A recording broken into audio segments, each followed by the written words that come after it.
Well, hello everyone, and welcome back to another brief presentation introducing one of the readings we'll be completing for this week. In last week's presentation, we sort of made the transition from the self in nature to the self in the sacred. And you all read and discussed very astutely and interestingly, I should add, What Faith Is by Paul Tillich. For this week, you're going to be reading C.S. Lewis, Mere Christianity. Now, I wanted to talk a little bit about Lewis and about Mere Christianity and give you a couple of things that you ought to keep in mind and be thinking about as you're working your way through this text. Now, many of you have probably heard of C.S. Lewis. He's one of the most famous, the best known authors that we read this semester. Some of you may even have read Mere Christianity. If you haven't read Mere Christianity, you may have read other of Lewis's works. I want to start by talking about Lewis himself, and then we'll sort of transition to Mere Christianity. So, who is C.S. Lewis? Well, C.S. Lewis was a British writer of the first part of the 20th century. He was actually born in Northern Ireland in 1898. He was born into, as most people were at this time, a Christian family.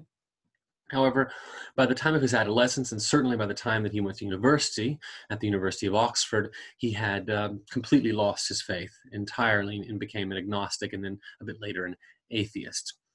So he goes to Oxford, and at Oxford he studies literature.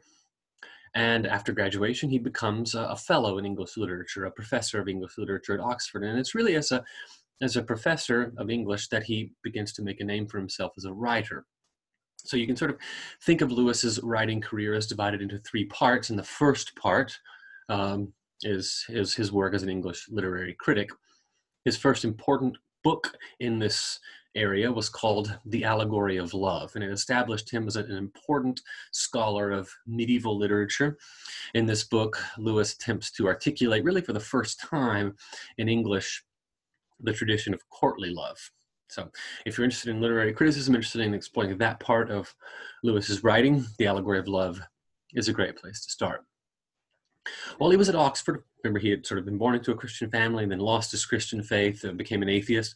While he's at Oxford, however, he becomes friends with another very famous writer, J.R.R. Tolkien, the author, of course, of The Lord of the Rings. Now, Tolkien was a Christian, he was a Catholic, and as a result of his friendship with Tolkien, Lewis eventually converts back to the Christianity of his youth. He joins the Anglican Church. We've talked about Anglicanism a little bit throughout the semester, so you remember the John Donne piece we read earlier. John Donne was an Anglican Christian. You also perhaps remember when we read The Idea of a University by Newman. Newman was born and raised an Anglican and then converted to Catholicism. In any event, as a result of his conversion to Anglicanism, Lewis, in addition to his writings and literary criticism, began to write what you might call or think of as Christian apologetics. Now, the word apologetics here doesn't mean sort of saying you're sorry. The term has roughly the connotations that it has in the case of the apology of Socrates, so a defense. So apologetic writing is writing that aims at explaining or defending any particular perspective, but in this case, the Christian faith. Mere Christianity definitely belongs to this aspect of Lewis's writing, his apologetic writing. There are other examples as well, relatively well-known examples like The Problem of Pain, which is about evil and suffering, and Miracles, which is, as you probably can guess, about miracles. In addition to his literary criticism, in addition to his apologetic writing, Lewis is probably maybe even best known for his fantasy fiction. And here, of course, we also see the influence of J.R.R. Tolkien. So Lewis is extremely well known for having written The Chronicles of Narnia, about which a movie was made a couple of years ago. So three aspects of Lewis's writing and his writing career. Mere Christianity belongs to the second aspect, his apologetics. If you do a little research on Mere Christianity, you will notice that it was published as a book for the first time in 1952, but it wasn't originally conceived as a book. It was originally conceived and delivered as a series of radio addresses from 1941 to 1944, so sort of right in the middle of World War II on British radio, BBC Radio. After the addresses were given, they were extremely popular, and Lewis put them together into a book and then published them under the title Mere Christianity in 1952.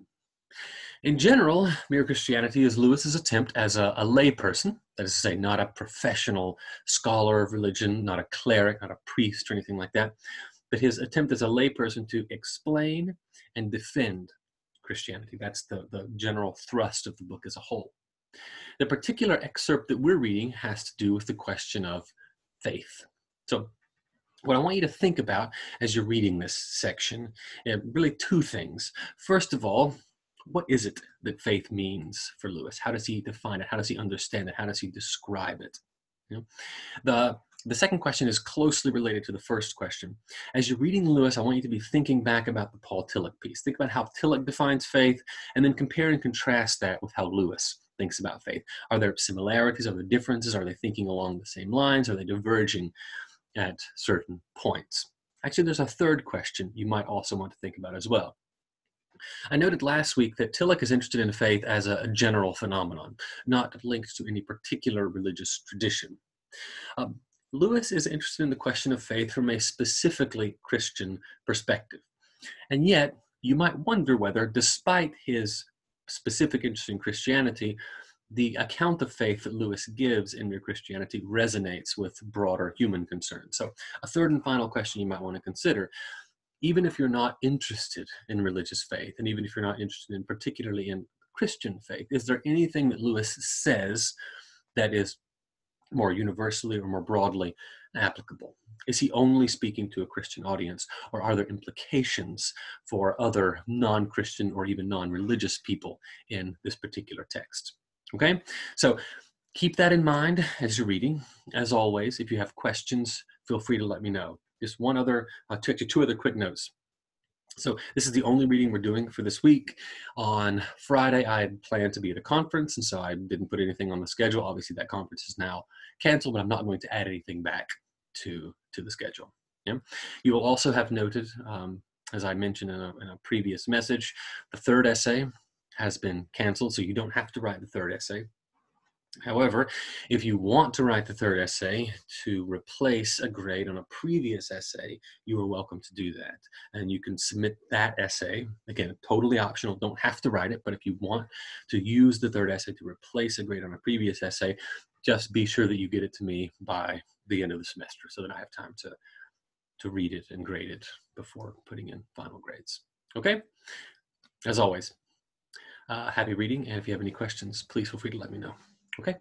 You have a good afternoon.